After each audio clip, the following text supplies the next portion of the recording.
সম্মানিত হাজিরিন, মাইক নিয়ে আমরা অনেকেই চিল্লাইতেছি 5 আগস্টে বাংলাদেশ স্বাধীন হয়ে গেছে। কচু হইছে, কথা কয় না? কি হইছে? মানুষের স্বাধীনতা হয়েছে, ডাকাতের স্বাধীনতা হয়েছে, চোরের স্বাধীনতা হয়েছে।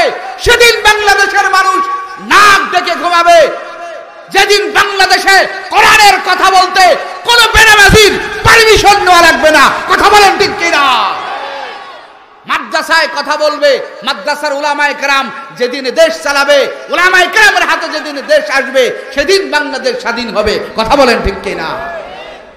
সম্মানিত হাজিরিন, তাকওয়া লোক যে হোক, দায়িত্ব পেলে তার মধ্যে একটা ভয় কাজ করবে। কার ভয়?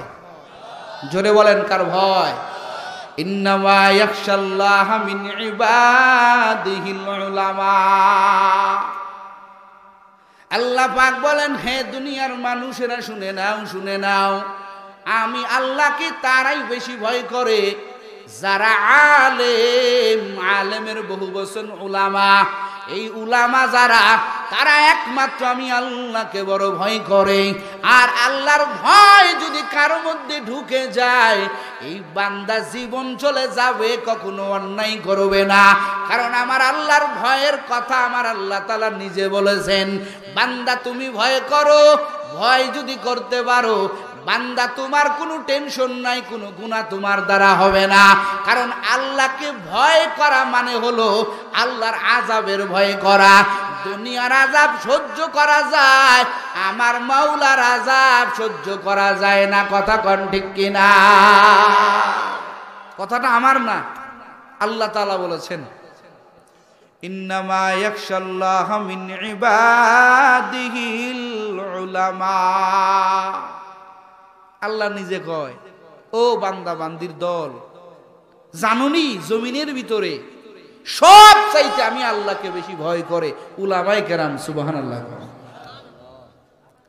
আজকে আমার সোনার বাংলাদেশে দুর্নীতিতে চ্যাম্পিয়ন হয়।